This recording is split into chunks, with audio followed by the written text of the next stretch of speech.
फिर देखिए कौन तांत्रिक आपके सामने टिकता है। जो दिखाएगा दिखेगा उखाड़ के आप खुद ही फेंक देंगी। हाँ, लेकिन कब? जबकि आप सत्य पर हो और आप धर्म पे हो, आप सही मार्ग पे हो। अब दूसरी बात रही बात, हम तो ये आपको मेरे हिसाब से जानकारी मेरा देना ही बेकार है। रही बात, अब हम आपके प्रश्न पे आते हैं। आपका प्रश्न जो है, उस प्रश्न का जवाब यह है कि पहले आप किसी डॉक्टर को दिखाइए, मेडिकल चेकअप कराइए अपना। क्यों? क्योंकि इतना जल्दी ब्रह्मरंध्र पर और इतना जल्दी आपके सिर पे इस प्रकार के जो क्रियाएं हो रही हैं, नहीं होना चाहिए। हाँ, मुझे भी ऐसे लग रहा है। ठीक है, ये सारी चीजें इतना जल्दी नहीं होती। अच्छा, अब रही बात कि कुछ हमारे जैसे साधक ऐसे रहे हैं, स्वयं मैं भी, जिनके पास में कुछ विशेषताएं, कुछ विशिष्ट उनके पास सिद्धियां और शक्तियां होती हैं और कुछ विशेष उद्देश्य से उनका जन्म होता है। अब उस विशेषता के कारण अगर आपके साथ में ऐसा हुआ है तो उसके लिए किसी अच्छे गुरु और मार्गदर्शक का तलाश करिए।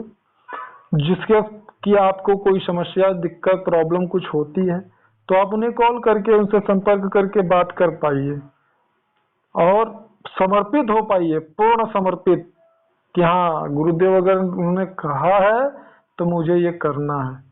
गुरु पहले समझिए कि गुरु का मतलब क्या होता है और गुरु को कैसे गुरु माना जाता है और गुरु के प्रति कैसा व्यवहार होना चाहिए।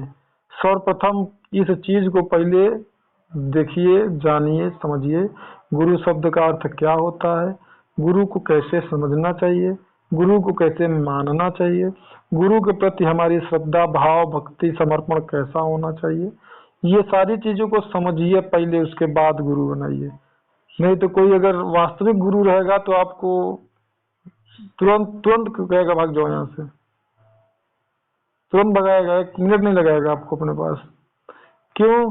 क्योंकि आप इतना ज्यादा साधना कर रही हैं, ये वो दुनियादारी, वो तो यही समझेगा ना कि आप सिद्धियों के चक्कर में, धन संपत्ति के चक्कर में, अपनी जो है मतलब कुल मिला के आप प्रलोभन के चक्कर में, आकर्षण के चक्कर में परेशान है, न कि आत्म कल्याण और जन कल्याण के लिए।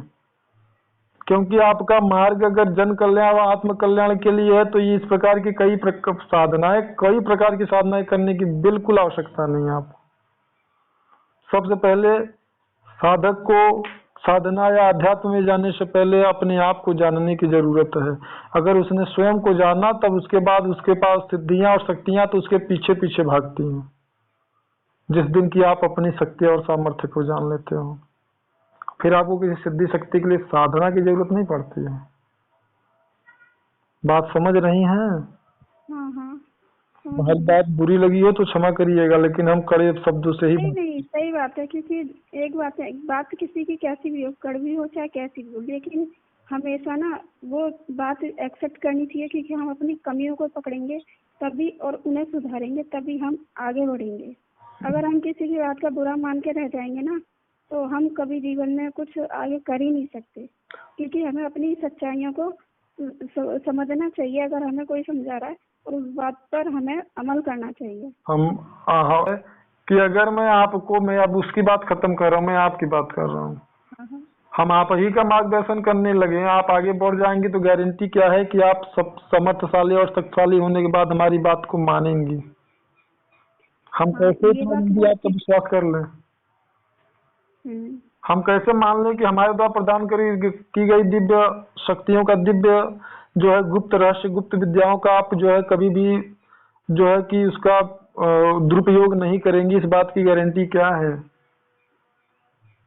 हम कैसे कर देंगे? किसी को जाने बगैर हम नहीं कर सकते है ना? नहीं कर सकते। क्योंकि मेरे साथ भी बहुत धोखा हुआ बिना अभी ना। अब मैं आपको बताती हूँ।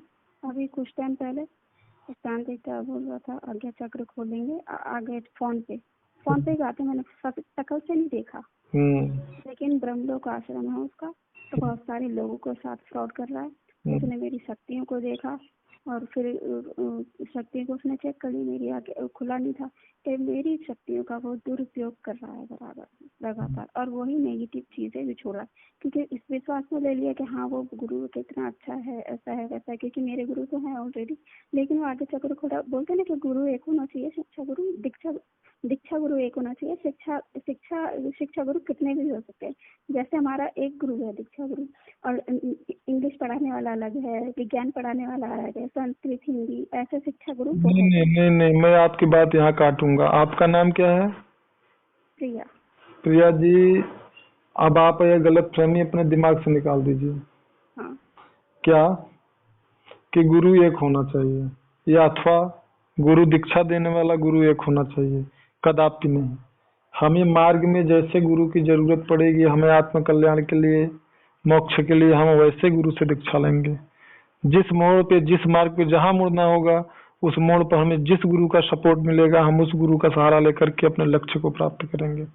हम किसी एक गुरु के मार्गदर्शन के सहारे नहीं बैठ सकते हैं, जिसके द्वारा हाँ, वही बात है। जिसके द्वारा कि हम अपने लक्ष्य को ना प्राप्त कर सकें। ठीक है, अब हम आप इंसान हैं, हम भगवान श्री राम की उदाहरण को आपको दे रहे हैं।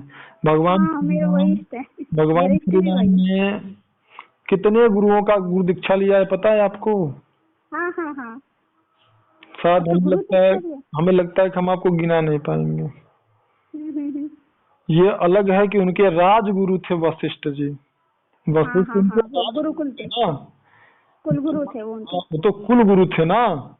लेकिन जो कुलगुरु का मतलब यह नहीं होता है कि गुरु गुरु आपको कहता है कि नहीं आप मेरे आश्रित रहो। राजा दशरथ को वशिष्ठ जी ने पुत्र कामेष्टि यज्ञ करने के लिए कहा था ना, कि उसका संपूर्ण ज्ञाता मैं नहीं हूँ। संबंधित ऋषि के पास उन्होंने भेजा था उनको, और नंगे पैर गए थे उनको बुलाने और लाने के लिए, और उन्होंने आकर के उनके पुत्र कामेष्टि यज्ञ का संपूर्ण समापन कराया था, और उनके मनोरथ सिद्ध हुए थे। तो कहने का तात्पर्य यह है कि हमें अपने मार्ग के, अपने उद्देश्य, अपने लक्ष्य के प्राप्ति के लिए